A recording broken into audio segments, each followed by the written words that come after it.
Lies, my friends. Bold-faced lies are being told to us. And today we're finally going to investigate it. So it's not going to come as any surprise that when you look at a box of ammo, they're overestimating the velocity that you'll get in realistic situations.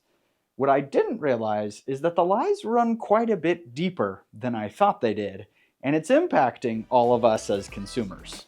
Let me show you what I mean.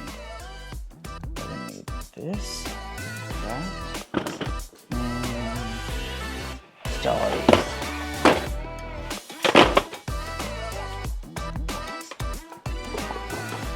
Made it out to the desert. We got to do a little bit of shooting for this video. So we're going to cut this up into 5 chapters of this book, right?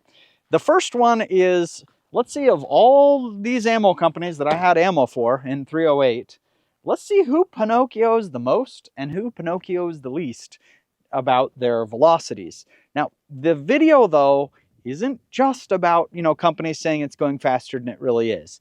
It's going to get a lot deeper than that as we watch through. After we look at that, we're going to look at a pretty interesting look at 6.8 Western and 7 PRC. And I want to correct something where I think I've kind of fallen for the marketing, and we need to look at the actual information. Then we'll see how this really kind of a scandal runs a lot deeper than I thought it did when we talk about BCs and a couple other things.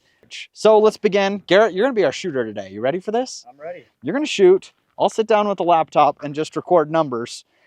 Let's see who the truth teller is. Now, interesting thing as we do this is I don't really care that the number on the box is the same as what we get out of the gun. What I'm interested in is who's overestimating it by a lot and who's trying to get it correct. We're using a normal barrel length for the 308, so we shouldn't have an issue there. But let's see what happens. All right, we got our Garmin Zero chronograph. Now, I have found that to be accurate. So testing that compared to, lab radar that I don't love, as well as other chronographs, they're all within like 3 feet per second of each other in registering. So I know the chronograph is very, very accurate. And so if we get a difference, we know it's a real difference. So Garrett's going to just take a few shots of each. We're going to take the average, and then I'm going to record it here on the computer.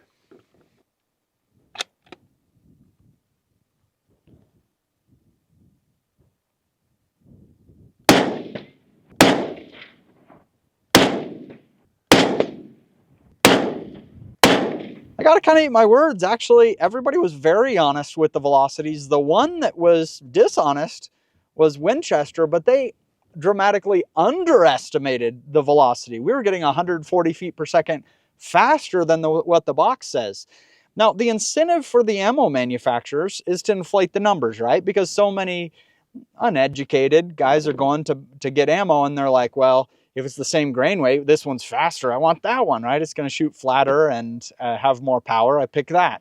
And so there's that incentive for them to be dishonest about it. But honestly, it looks like I'm the one who's wrong. They've actually been really good on the velocities. That is a surprise. But it brings up a question. Why then is all of this correct, and yet with the 7 PRC, the numbers are quite a bit different than what I see on the box? That we investigate next. Surprised how accurate the velocities were as reported. But now we're going to 7 PRC. I've seen a lot of reports online of people being disappointed with the velocities that they're actually getting, despite the advertised 3,000 feet per second on the box. And I have seen the same thing. But let's shoot it one more time just for record here so that we can see what we're actually getting. This is a 24-inch barrel, which is what is recorded on the box for a 7 PRC. 2,800. That's 200 feet per second slower than what we should be getting with this barrel length. Shoot again.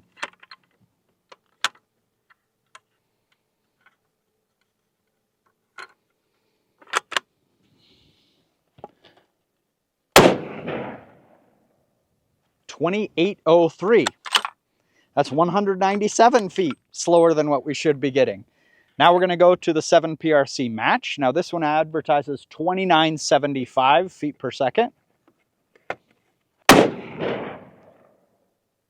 2857.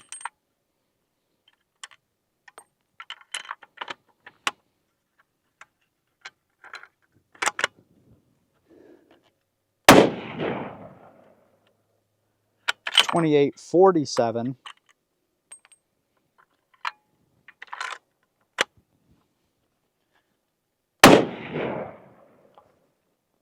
$28.56. So we shot a lot of ammo today. Everything was just bang on exactly, including ammunition from Hornady. But when you get to the 7PRC, the numbers aren't off by a little. They're off by a lot. Why is that? Well, I have a conspiracy theory. Let's run to the office and talk about the 6.8 Western and its rivalry with the 7PRC and why maybe we're seeing inflated numbers on this specific cartridge. Don't mind all the papers here. It is tax season and Emily threatened me with death if I move anything. So let's look at this. So the 6.8 Western was announced a year before the 7PRC, right? Hornady hates the 6.8 Western. I talked to Hornady at SHOT Show, to somebody that I didn't know from Hornady. And I just asked, hey, what about 6.8 Western? You guys going to make, dies and different things for it? And they were like, no, we will not make dies. We will not make high BC bullets for that caliber, nothing. I was like, oh, okay. So there's some rivalry there, right? So when the 7PRC came out, presumably they want to best that thing, right? So what I have always thought is that the 7PRC was just a little bit more than the 6.8 Western, just did a little bit better ballistically. But if we take the actual velocity that we got with the 7PRC and the actual real velocities from a 6.8 Western, shooting different loads of the 6.8 Western. Now, that's not just my numbers. I looked at my numbers, what I got, and I checked one of Hootie's old videos with his velocities to make sure we were the same, trying to use multiple guns here to make sure we're correct on this. And so actual velocities on everything. And then look at the 400-yard drop. Forget the first load of 6.8 Western. It's the only copper in here. So pay attention to the other three from the 6.8 Western. Lead versus lead, all hunting bullets. You see, wait a minute, the 400-yard drop is actually better on the 6.8 Western than the 7PRC. The 600-yard drop is actually better on the 6.8 Western than the 7PRC. The energy numbers you get are better on the 6.8 Western than the 7PRC, and you're going to get just a tiny bit less recoil, barely, because it's doing so with less power and a little bit lighter bullets here, but just barely lighter bullets in some cases. And the wind drift is better, just barely, on the 6.8 Western compared to the 7PRC. The max range is good for all of them. It's further than I'm going to hunt anyway. So suddenly what I thought was the 7PRC is just that 10% more. In reality, they're just neck and neck. Seeing that kind of reawakens my love for the 6.8 Western. I have a custom that I think I may want to rebarrel to a 6.8 Western. ADG's making brass now. I might want to take that on my bear hunt this spring, work up a 6.8 Western. That could be kind of cool. So that's where I say that this kind of impacts our cartridge selection, because the numbers on the box for the 7PRC that most people are getting right now just are not at all matching up with the box and what it says. Now, I don't know why, because the reloading numbers you can get, I don't know about quite up to 3,000, but pretty darn close getting there. And so I don't know if Hornady just doesn't have the powder they'd like to have for their load, but that's their hunting load, the Precision Hunter, and it's pretty anemic for that cartridge. Chapter 4, 5, whatever this is. 6.5 Creedmoor and 6.5 PRC are the exact same cartridge. I keep telling people this, and I know it's a little bit of hyperbole, right? Because they're obviously not. They have different case capacities. You can put more powder in the 6.5 PRC. So yes, all else equal, it's a more powerful cartridge. The reason I say that, though, is because I bet it's only 1% of consumers of those cartridges that actually realize the difference between them. So here we have two different guns. This is a 6.5 Creedmoor with a longer barrel, and this is a 6.5 PRC with a shorter barrel. let's see what we get in terms of velocity between them.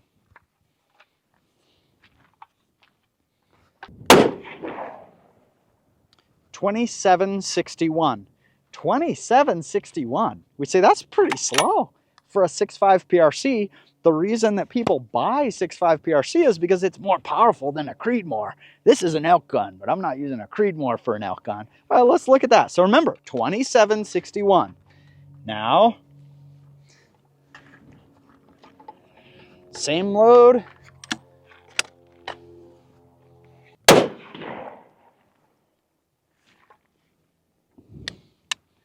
$27.31. They're 30 feet per second different. Now, there's nothing shocking here, right? I mean, longer barrel, but smaller cartridge and less powder capacity, and then more powder capacity, but a shorter barrel.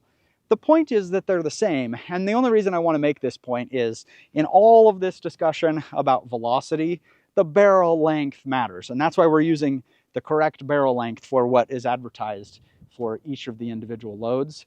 I just want to make the point, just as a PSA to people looking at different cartridges for their rifles, be sure you're taking into account the barrel length as you do so. Don't get a 6.5 PRC and say, now I'm ready for elk, and then realize, yeah, but you picked a short barrel, and so really, it's the same thing as a Creedmoor. This is the segment where I say that the lies run a lot deeper than I thought they did.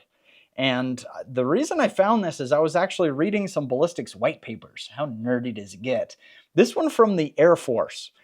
So there's a ballistician, if you're not, in the industry, his name's Brian Litz. I've only met him once in passing. We should have him on this show. See if we can get him for an interview because he's pretty fascinating. So what he's done is go through a whole bunch of boxes of ammo, see what was advertised and what the real BC actually is.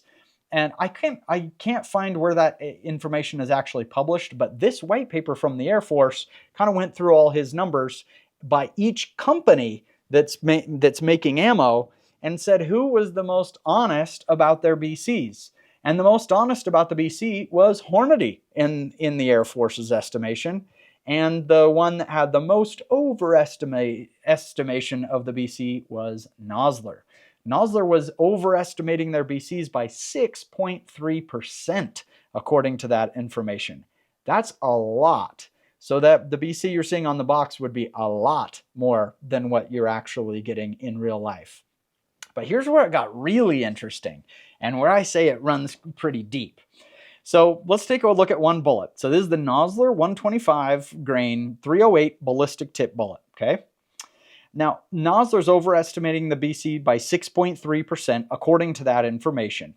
So at 600 yards, you're getting essentially another 5 inches of drop, quite a bit, and another 5 inches of wind drift at that distance. But listen to this sentence. This is where I thought it was interesting. The BCs of hunting bullets are less likely to be accurate due to consumers of such bullets being stereotyped as weekend sportsmen rather than precision shooters who will notice a slight inaccuracy in shooting their bullets. Thus, the manufacturers tend to be more precise with the ballistics of the bullets for this type of consumer.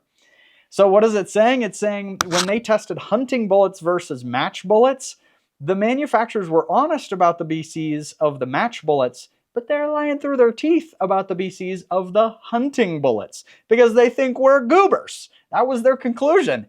That kind of made me mad, honestly.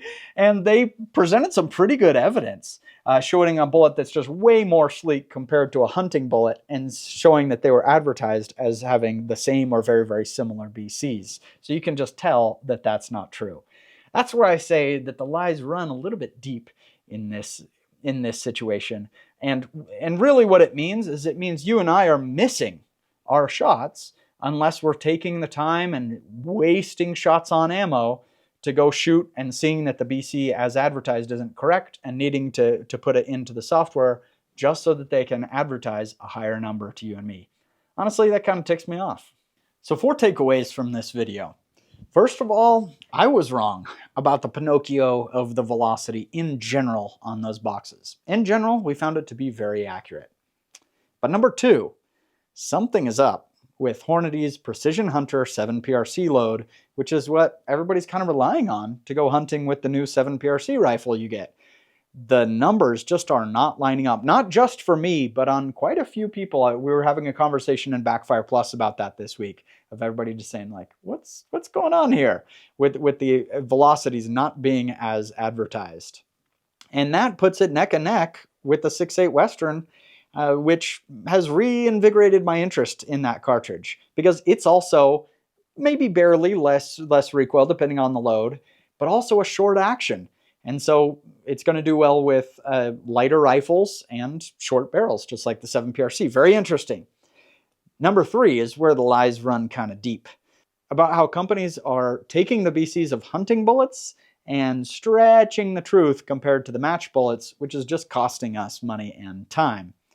And number 4, the 6.5 PRC and the 6.5 Creedmoor are the same cartridge, at least if you take different barrel lengths into account. So I just wanted to put that out as a PSA. Now, if all of this is a little bit frustrating to you, consider reloading. And if you're interested in that, check out Backfire Plus. We got a course to get you started the whole thing so you can get accurate ammo every single time and know what you're getting.